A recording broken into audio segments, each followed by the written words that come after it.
সাথে জানিয়ে দিয়েছেন দ্ব্যর্থহীন কণ্ঠে যে বাংলাদেশ সরকারের কোনো রকম করিডর দেওয়ার পরিকল্পনা, রাখাইন রাজ্যের সঙ্গে মানবিক সামরিক কোনো করিডর দেওয়ার পরিকল্পনা বা ভাবনা মেনে নেবে না বাংলাদেশ সেনাবাহিনী।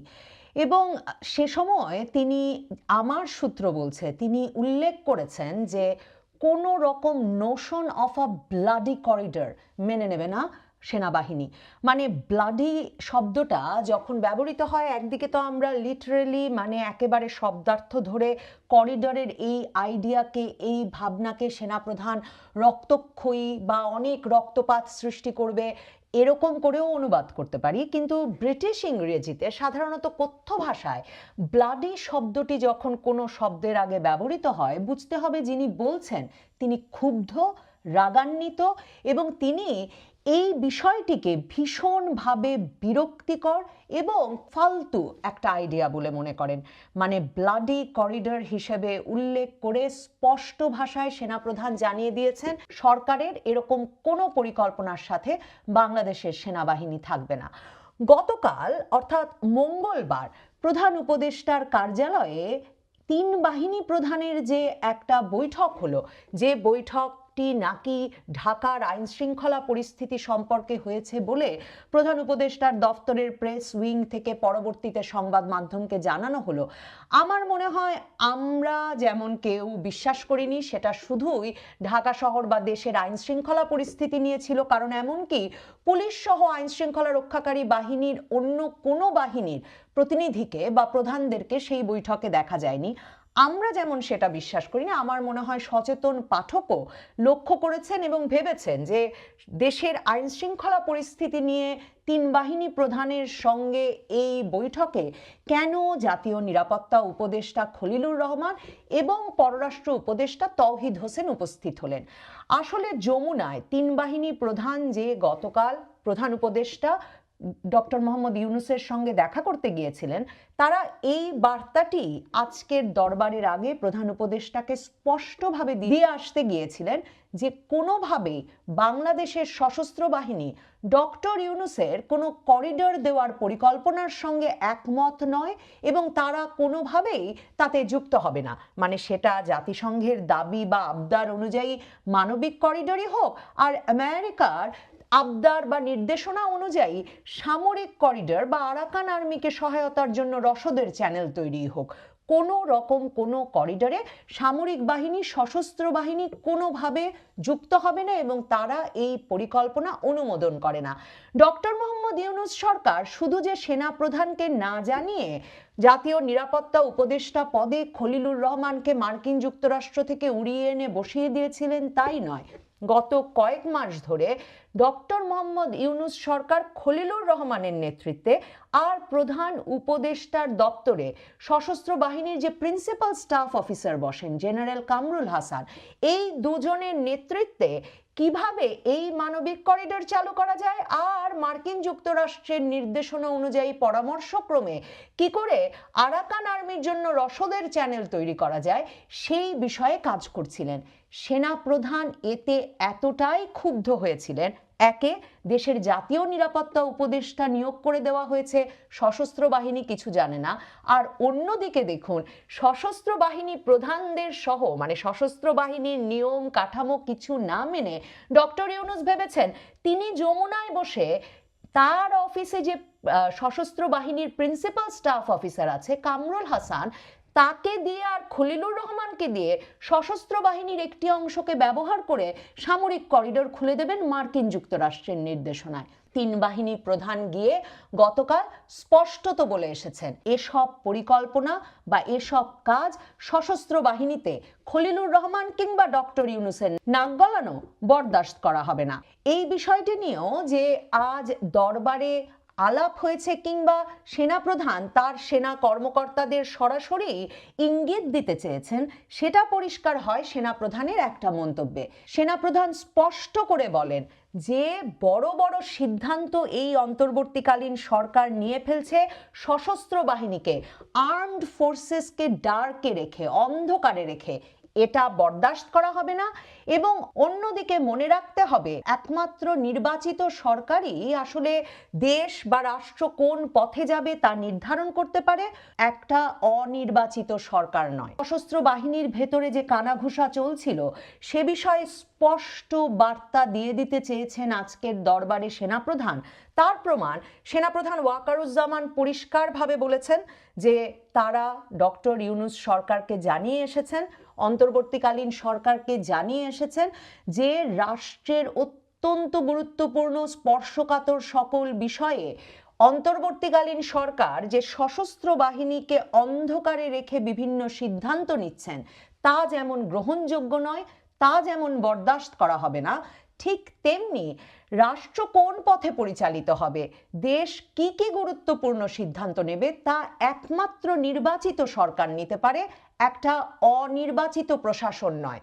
এবং সেনাপ্রধান আবারও আজকের দরবারে স্পষ্টত বলেছেন যে সশস্ত্র বাহিনী চায় ডিসেম্বরের মধ্যে নির্বাচন অনুষ্ঠিত হবে এবং ডিসেম্বরের সেই নির্বাচনের মাধ্যমে একটি নির্বাচিত সরকার আসবার পর রাষ্ট্রের বড় বড় সিদ্ধান্তগুলো গৃহীত হবে। এই অন্তর্বর্তীকালীন সরকারের সেই এখতিয়ার নেই। দরবারে উপস্থিত সেনা কর্মকর্তারা এক স্বরে একমত হয়ে বলেন যে তারা সকলে সেনাপ্রধানের এসব সিদ্ধান্ত এবং এসব অবস্থানের সঙ্গে সম্পূর্ণত একমত।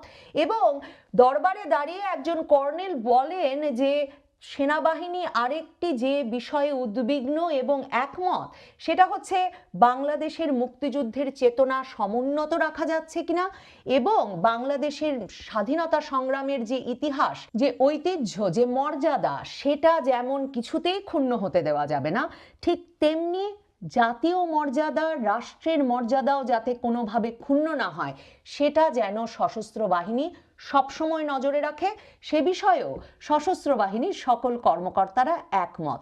এখন প্রশ্ন উঠতেই পারে এই যে স্বাধীনতা সংগ্রামের চেতনা, স্বাধীনতা সংগ্রামের লিগাসি, ধারাবাহিকতা, ঐতিহ্য সমুন্নত রাখবার বিষয়ে এই যে ঐকমত্য প্রকাশ করলেন বাংলাদেশের সেনাবাহিনীর কর্মকর্তারা, যে অঙ্গীকার তারা করলেন, সেটা কি এই কথা মাথায় রেখে যে বাংলাদেশে আসলে 9ই জুনের মধ্যে একটা জুলাই ঘোষণাপত্র আসতে যাচ্ছে যার মাধ্যমে আসলে বাংলাদেশের স্বাধীনতা যুদ্ধের মাধ্যমে যে সংবিধান ঘোষিত হয়েছিল 1972 সালে, 1971 সালের স্বাধীনতার ঘোষণাপত্রের ভিত্তিতে যেই সংবিধান রচিত হয় সেই সংবিধানটিও বাতিল হতে যাচ্ছে, তারা কি সে কথা মাথায় রেখেই এই কথা বলেছেন কিনা তা অবশ্য বোঝা যায় না।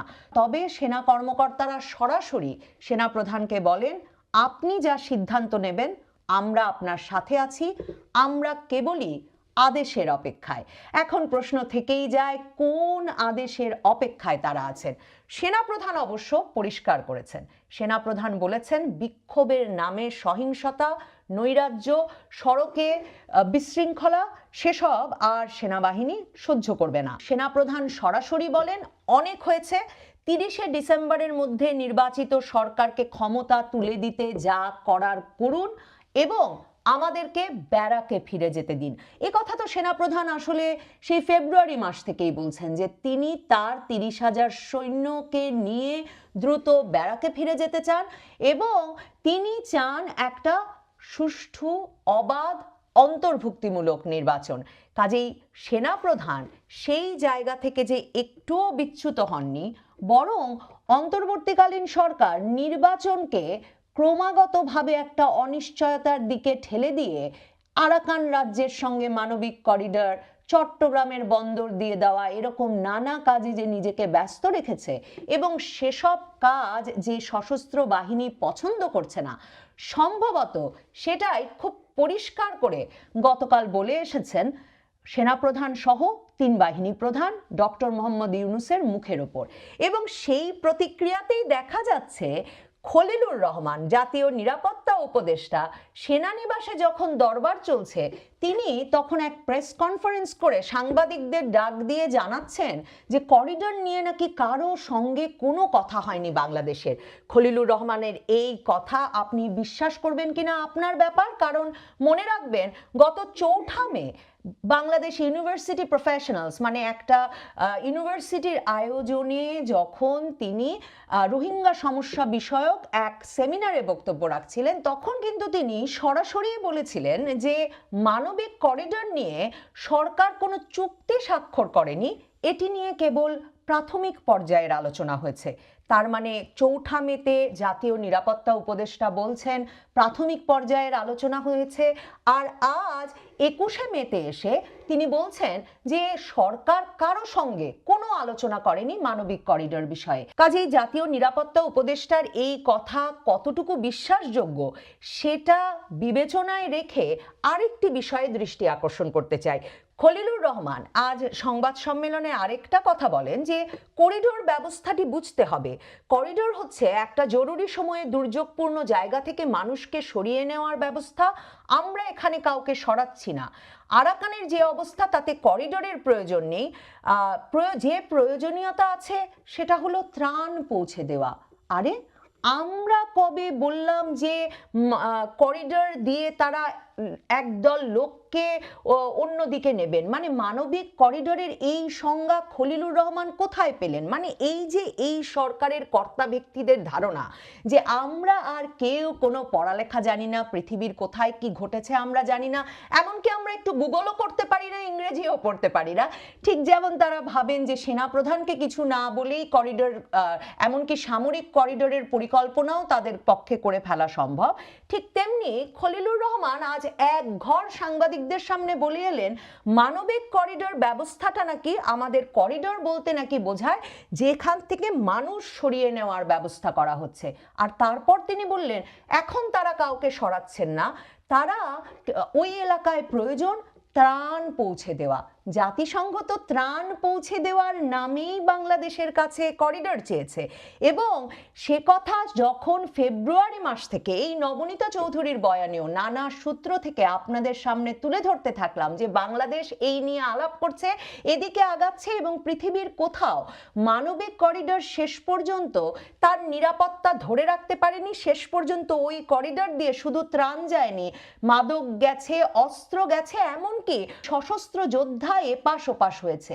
এই সব আশঙ্কার কথা যখন পৃথিবীর কোন দেশে কি হয়েছে সেসব উদাহরণ তুলে ধরে এই নবনীতা চৌধুরীর বয়ানে নিয়মিত আলাপ করছি, তখন লক্ষ্য করা অত্যন্ত গুরুত্বপূর্ণ যে প্রথম বাংলাদেশের সংবাদ মাধ্যমের সামনে এপ্রিল মাসের শেষে পররাষ্ট্র উপদেষ্টা তৌহিদ হোসেন হঠাৎ করেই কিন্তু বলে দিলেন যে বাংলাদেশ মানবিক করিডোর দেওয়ার ব্যাপারে নীতিগত সিদ্ধান্ত নিয়েছে।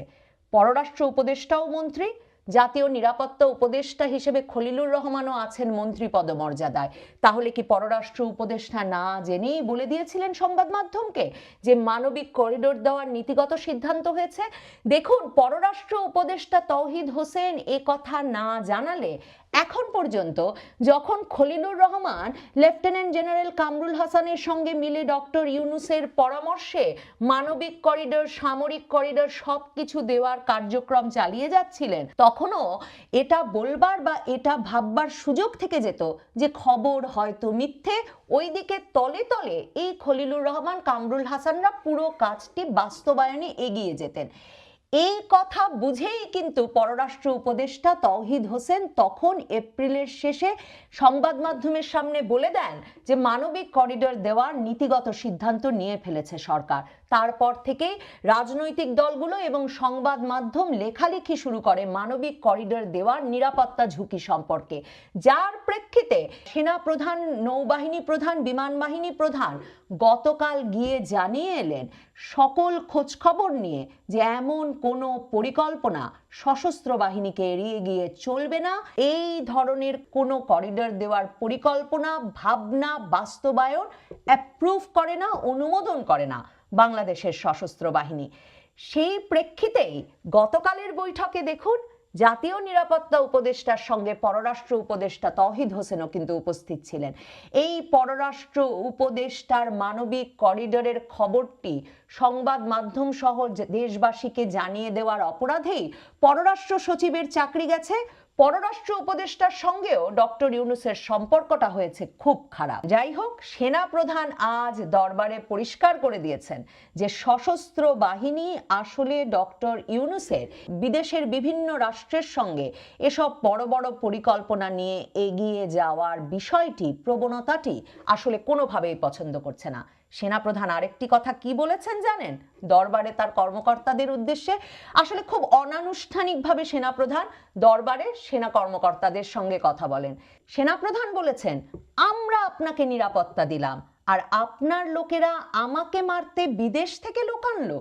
মানে এই বিদেশ থেকে আনা লোকটা কে? খলিলুর রহমান।